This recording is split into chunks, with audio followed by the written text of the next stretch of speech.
Oi gente, aqui é Marcelo da Integral Mind. Eu tô gravando esse vídeo para explicar para vocês razões e proporções, pra vocês entenderem de uma vez por todas o que é isso e como é que faz esse negócio, para que serve. Todo mundo sabe que é meio importante, mas ninguém sabe direito como que faz, como que usa isso e até onde vai, o que faz parte dessa matéria, o que não faz. Eu vou tentar dar uma pincelada aqui geral e englobar todas as coisas importantes para vocês saberem quando usar e quando não usar isso aqui, tá bom? O que pode e o que não pode fazer, beleza?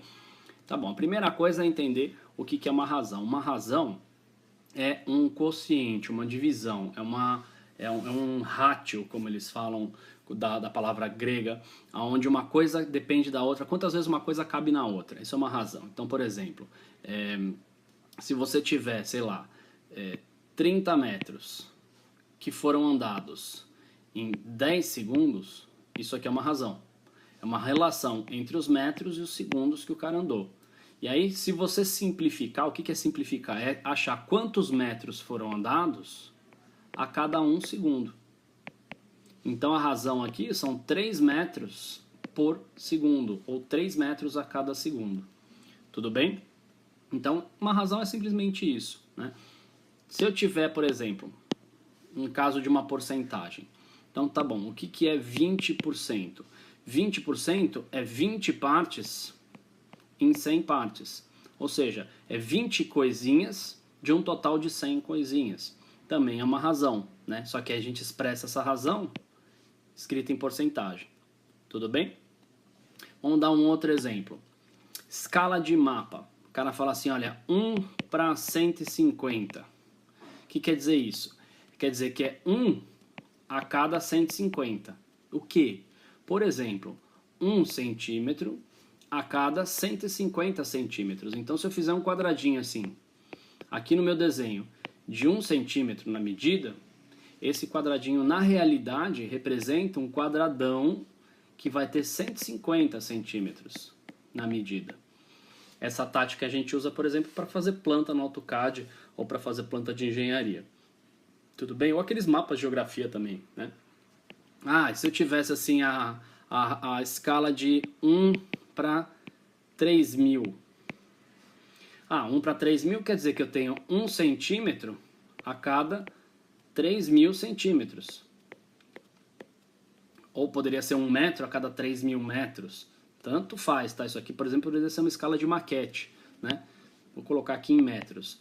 Então, poderia ser 1 metro para cada 3.000 metros da realidade. Isso aqui é metro da maquete, por exemplo. Isso aqui é metro da realidade.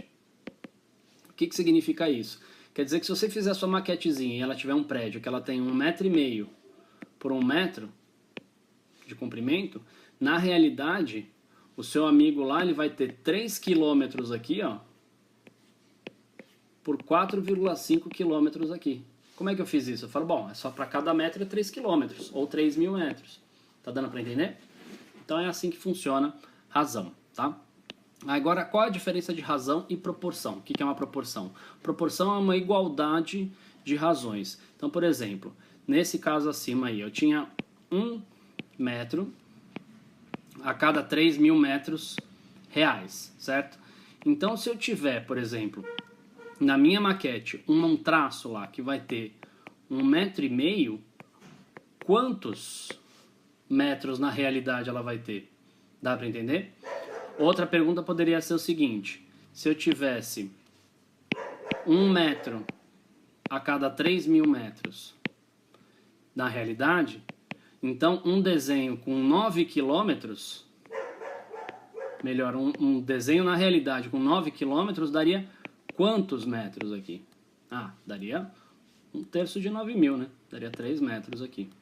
Então eu teria que fazer uma maquete com 3 metros para representar uma realidade com 9 quilômetros. Tudo bem? Tá bom. Aí entra a famosa regra de 3, né? Que eu vou explicar aqui, a gente vai fazer um pouquinho, mas assim, a gente vai parar de usar isso rapidinho, porque o que a gente quer usar mesmo aqui é uma coisa que vai chamar análise dimensional, que é uma regra de 3 aplicada já para engenharia. É assim. Então vamos supor que você tem assim, ó, uma coisa está na proporção 2 para 5, né? Então, sei lá, mano, pode ser isso aqui, pode ser 2 colheres de chá de açúcar para cada 5 ovos, uma receita que você fez aí, tá bom? Então, se eu tiver, por exemplo, 6 colheres, quantos ovos eu vou precisar para poder fazer meu bolo aí, né? Como que eu faço essa conta? Faz a multiplicação em cruz aqui.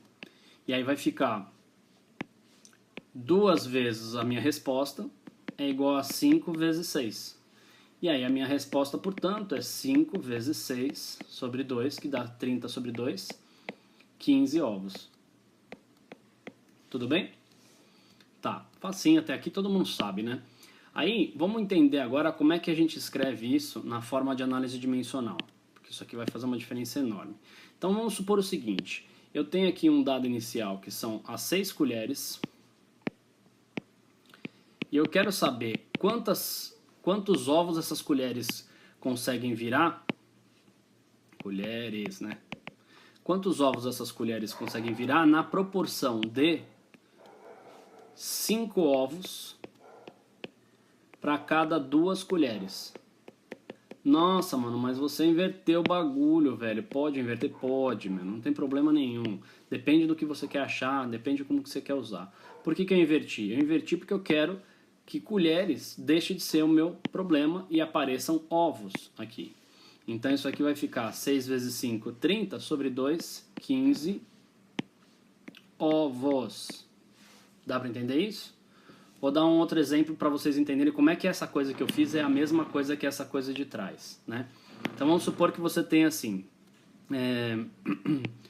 200 gramas está para 1 mol, vocês vão ver o que é isso um dia, tanto faz, tá? 1 mol é uma quantidade de matéria, é uma cacetada. Então 40 gramas seriam x mol. Você ia multiplicar em cruz, fazer, passar para lá, etc e tal, certo? Vamos fazer então isso. Isso aqui vai ficar 200 gramas vezes x mols é igual a 40 gramas vezes 1 mol, correto? Certo. Então, passando aqui para baixo, ó. Então, o x, que é o que eu quero saber, que vai sair em mols, ele vai ser o meu 40 gramas vezes 1 mol a cada 200 gramas.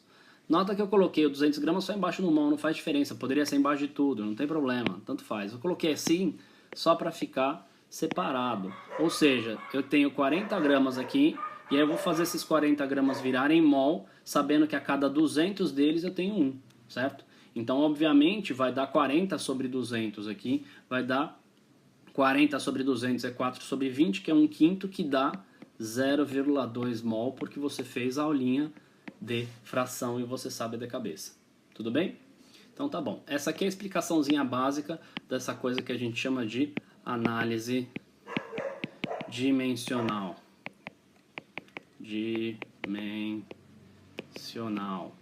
tá? Vou falar disso aqui várias vezes, várias vezes. Tudo bem? Então tá bom.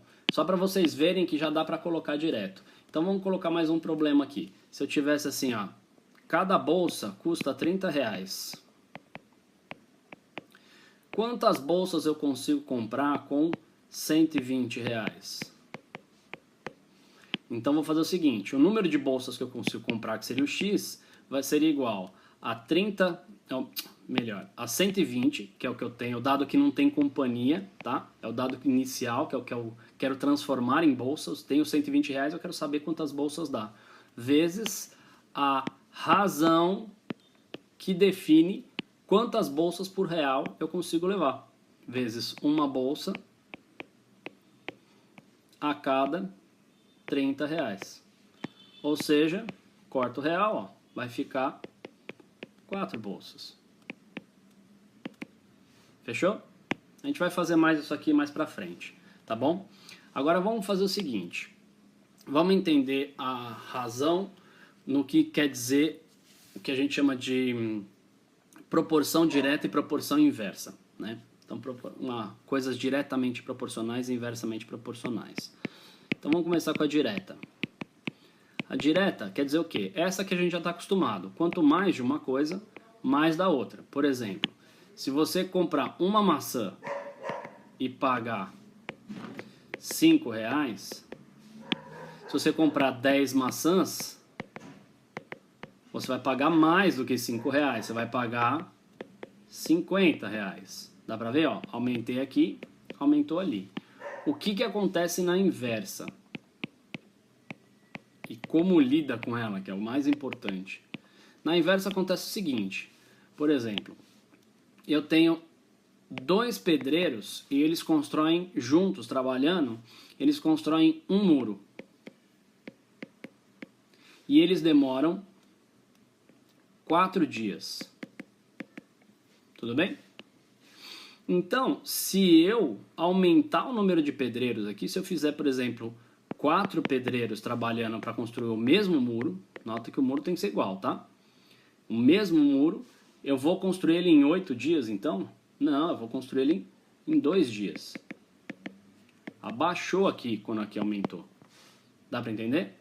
Para fazer a conta disso, como é que a tia lá no ensino fundamental explica? Ela fala assim, você pega e inverte o cara. Você tinha assim, ó, 2 está para 4, sim, 4 está para x, né? Não, mas aí você inverte um deles aqui. Você escreve assim, ó, 4 para 2, 4 para x. Aí aqui vai dar o 2 que você está querendo. Você inverte um deles para quê? Para que fique com a cara de direta e aí, portanto, você possa fazer a multiplicação em cruz, que é o operacional da regra de 3, tá bom? A gente não vai usar análise dimensional nessa aula agora para fazer proporção inversa, tá? Porque precisa de um pouquinho mais de rebolado aí, senão fica muita coisa e muito confuso para vocês que estão vendo agora pela primeira vez. Mas essa é a lógica, tá bom? Aí, existe uma coisa que chama regra de 3 composta. E essa daqui, velho, é o que a galera chora, entendeu? Composta. O que quer dizer uma regra de 3 composta? Uma regra de 3 composta é quando você tem mais de 2 coisas relacionadas, tipo 3 coisas aí. Por exemplo, ó, imagina o seguinte, eu tenho 12 pedreiros, eles trabalham 6 horas por dia e eles constroem um muro em 2 dias. Tá? Beleza. Se eu tiver 4 pedreiros trabalhando 8 horas por dia, quanto tempo em dias eles demoram para construir o mesmo muro? Dá pra ver que é meio tenso de pensar, não dá pra pensar rapidinho de cabeça, né? Aí, mano, putz, os caras dão uma explicação lá no fundamental, ensinam as crianças, faz esse aqui, iguala aquele, inverte o outro, porque tem um inverso, tem um direto. Faz desse jeito que eu tô falando agora, tá? Porque esse jeito aqui, no final das contas, depois de muitos anos, é o que os caras espertos faz. Pensa o seguinte, você vai pegar o cara que você sabe aqui, ó, e você vai manipular ele até ele ficar com essa cara aqui, tudo bem? Então eu vou escrever aqui embaixo, essa primeira linha aqui, só que com outra cara, para tentar igualar os pedreiros, ou as horas por dia, de uma maneira que eu consiga ver e intuir mais ou menos quantos dias vai dar. Depois até precisamente, inclusive. Então, por exemplo, se eu tenho 12 pedreiros trabalhando 6 horas por dia, e eles fazem o muro em 2 dias, se eu dividir isso aqui por 3, e eu tiver 4 pedreiros, esses pedreiros eles vão demorar mais ou menos do que 2 dias. Eles vão demorar mais, porque os dias são inversamente proporcionais. Se eu tiver menos gente trabalhando, vai demorar mais. Quantas vezes mais? Vai demorar 3 vezes mais. Eles vão demorar 6 dias. Trabalhando as mesmas 6 horas por dia. Não mexi nas 6 horas, tá? Ó, isso aqui continua igual. Tudo bem? Beleza. Aí agora notem que aqui ficou igual, ó. Esse cara e esse cara estão iguais. Então agora eu vou mexer aqui, ó. Nesses dois. Então agora eu quero saber o seguinte, se 4 pedreiros trabalhando 6 horas por dia ficam 6 dias trabalhando, e se eles trabalharem 8 horas por dia? Vocês concordam que vai dar menos do que 6 dias? Ou seja, se eu aumentar aqui de 6 para 8 horas por dia, vai diminuir 6 dias aqui, e eu mantenho 4 pedreiros lá quieto, né? Então vamos fazer o seguinte, mas 4 para 6 é 2/3, eu não sei pensar nisso direito. Faz com calma, não tem problema. Ó. Vamos fazer mais uma passagem em verde aqui, ó. Se 4 pedreiros trabalham em 6 dias, 6 horas por dia, se eles trabalharem só 2 horas por dia, porra, da onde você tirou 2 horas por dia? O 6 e o 8 não são múltiplos de 2? Lembra da aula de MDC? O 2 aqui é o MDC entre 6 e 8, é o máximo número que cabe no 6 e cabe no 8, ou seja, ele é uma moeda de conversão do 6 para o 8. Então eu vou fazer essa passagem intermediária para poder entender, diminuindo e depois eu multiplico. Então eu dividi esse cara aqui ó, por 3, se eu dividir as horas por dia por 3, esses caras vão demorar mais tempo do que os 6 dias, porque eles vão estar trabalhando menos, os caras estão com sono, sei lá, mano, os caras estão vagabundos, eles vão trabalhar menos. Se eles vão trabalhar menos, eles vão demorar mais. Quantas vezes mais? 3 vezes mais. E aí vão demorar 18 dias, nessa condição que eu falei aqui, ó, 2 horas por dia. Portanto, se eu quiser que os 4 pedreiros trabalhem às 8 horas por dia, eu vou ter que fazer isso aqui e ficar vezes 4. E aí eles vão estar trabalhando às 8 horas por dia. Você concorda? Trabalhando às 8 horas por dia, eles vão estar dividindo o tempo, que seriam 18 dias, em 4 partes. E 18 por 4 dá 9, que por 2 dá 9, né? E depois 9 de novo por 2 dá 4 dias e meio, que é a nossa resposta. Tá bom? Então é assim que você calcula regras de 3 composta. Você pega, mantém uma coisa fixa, né? Mantém uma coisinha fixa. Nesse caso aqui, fui para pedreiro primeiro, depois de pedreiro peguei a segunda coisa e fui tentando arrumar ela até ela ficar com a cara do que eu quero e